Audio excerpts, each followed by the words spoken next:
All of my SoFi investors, welcome back to the channel. SoFi closed on Friday at $10 right on our support level. So what is going to be happening this week? That's what I want to go over because we do have one big major catalyst besides Russia and Ukraine. So let's get into this video. We're going to go over everything you guys need to know. If you like that, if you like everything condensed in a 10 to 15 minute long video, hit the like button, subscribe to the channel, as well as get yourself some free stocks. Links down below in the description. So, like I said, SoFi closed at $10 per share right on this support level. So we're definitely in this bearish trajectory. It's been hard for us to stay or really get above at all this 20-day simple moving average since November. So not a great sign right there. But one thing that is a positive is that earnings were good. But good earnings don't really matter too much for SoFi right now. At least they do, but investors don't care about that. Why? Because inflation's going to go through the roof, and then people are expecting the Fed to crack down on inflation and bring interest rates up, do a Paul Volcker on us, bring interest rates up to almost 20% to get inflation back down. I don't think that is going to be the case, but if that were to be the case, SoFi would be very much negatively affected because nobody gets loans, nobody does anything when interest rates go up that high. So that's why SoFi has been selling off, but there potentially could be a big bullish catalyst this week for SoFi. That's coming on Thursday, March 10th, and that is the CPI data. For whatever reason, if CPI does come down, which it looks unlikely, but if it does, we've seen crazier shit happen in the past 2 years. If it comes down, then you could see a big rally. And the core CPI month over month for February is expected to come in at about 0.5%. This is a 3-star high volatility data point that is expected. That comes in at 8:30 in the morning. Core CPI year over year for February, also another high volatility data point, and initial jobless claims at 8:30 as well. That all of these come out at the same time. So if they are good, and they show, hey, the Fed might not have to hawk down on the economy as much, SoFi should rally. And that is really the only reason why SoFi is down so much right now, is because of that. But then again, if CPI comes in high and that is a reason to sell off SoFi stock again, I would actually welcome that so much. I want to get SoFi as cheap as possible. The cheaper you buy a stock, the less risky it will be. Like Warren Buffett says as well, the longer you hold a stock, the less risky it becomes. And my all-time favorite quote from Warren Buffett is, "The stock market is simply a tool used to transfer wealth from the impatient to the patient." So with SoFi, it's all a big patience game. But before Thursday, the markets, they're really going to react around Ukraine-Russia drama, as well as commodity prices. And commodity prices are going crazy and likely to continue to do so.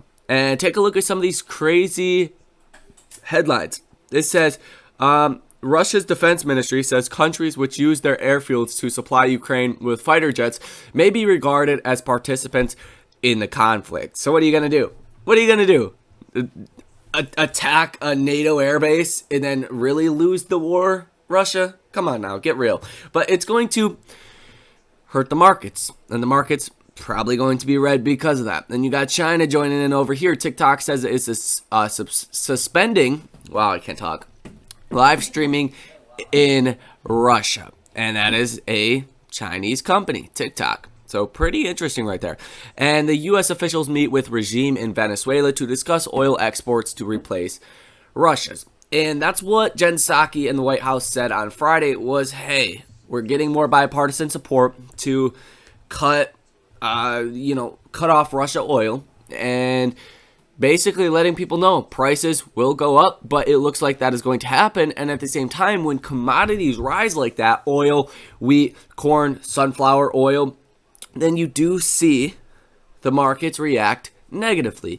You do see people tend to sell out of stocks because historically, when commodity prices go up, you don't want to be in stocks.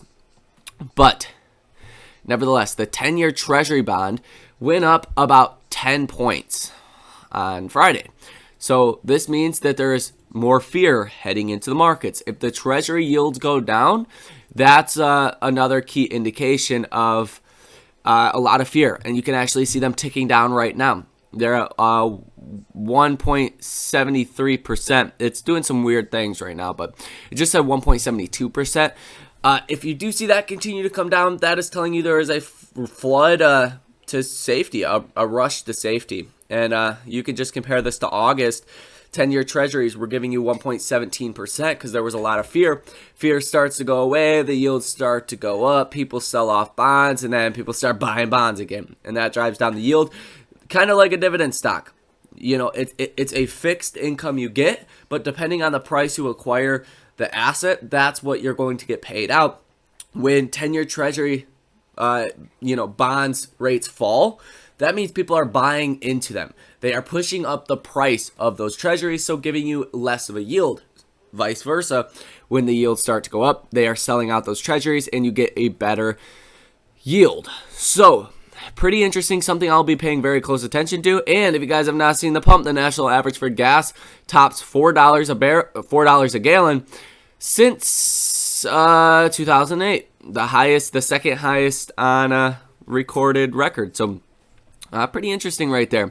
And you are seeing angry dock workers in the UK are refusing to unload Russian oil due to Ukraine invasion. So at the same time, if you guys watch this channel often, hopefully you are subscribed to the channel by now. I've went over that BP trade that I have on right now, and that looks like it should hit pretty well next week. Something to think about, maybe hedging out your portfolio, using some different things here. Probably not a terrible idea when it comes down to it. As far as some of the SoFi specific data, you can see that the option flow was very bullish for last week, 56% positive for about $89.16 million worth, 110 orders. So more bullish than not as far as, options on SoFi stock. As far as the short interest, 16.57% short interest of free float, 116.49 million shares that are sold short. Cost to borrow max of 8.6%, and the utilization is at 100%. So with a cost to borrow max at 8.6%, that means that hedge funds and institutions are not willing to lend out their stock for 8.6% interest. I think that's a really good sign, right? If we were at 8% and the utilization came down a lot, that would not be as, a good sign, because a lot of hedge funds would be taking that 8.6% yield to lend out their stock. So the higher the cost to borrow max does go, and the longer the utilization stays at 100%, that is telling you how bullish hedge funds and institutions are on SoFi stock. The days cover is sitting at 3.10, so it's very hard for shorts to get out of their short positions when they do want to. Like I already said, max pain is $11 as well by the end of the week. That is where the market makers try to keep the stock, so the most amount of money basically expires worthless. So that's really as far as the data.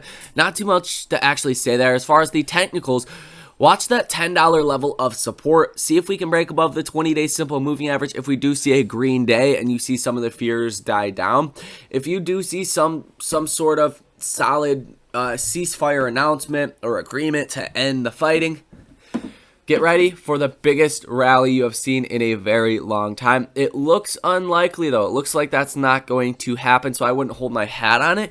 But if it does happen, definitely be mindful of that. If you start to see big rallies, then you definitely want to check the news to say, hey, is there some kind of ceasefire? I guess they are planning Russia and Ukraine to talk as well tomorrow. So be on the lookout for that one. Like I said, 20-day simple moving average, that's a very important level. And as far as that, $14, that's still the key level. You're going to see a lot of resistance around $13 as well. But 20-day simple moving average, $11.53 and $14 per share. Those are the levels to watch for the upside. $10 per share is just a solid support level. If we fall under that in a substantial way, you're going to see the markets taking a massive beating at the same time. So I don't think that's necessarily going to happen. Unless we get really high CPI data, unless we see more escalation in a dramatic sense, then that is certainly possible. But I think it's still improbable to fall under $10 in a very substantial way. But I would still watch that $8 level. That would be a sell your kidney, buy the dip kind of moment. The RSI is sitting at 38.70, and that is on the oversold side. We've been on the oversold side for a while now. Even when we rally, we never really get over this whole oversold threshold, which is at about $50 or less, or 50 on the RSI or less. The MACD is pretty much neutral as well. Volume has been good. There's a lot of attention in SoFi, and I do think it's quite common sense right now to buy the dip on SoFi. So that's pretty much going to be all for this video. Hopefully you guys learned something. If you did, or if you did not, it doesn't matter. Hopefully you learned something. Hit the like button, subscribe to the channel, and get yourself those free stocks down below in the description. Thank you guys for watching, and I will see you in the next one.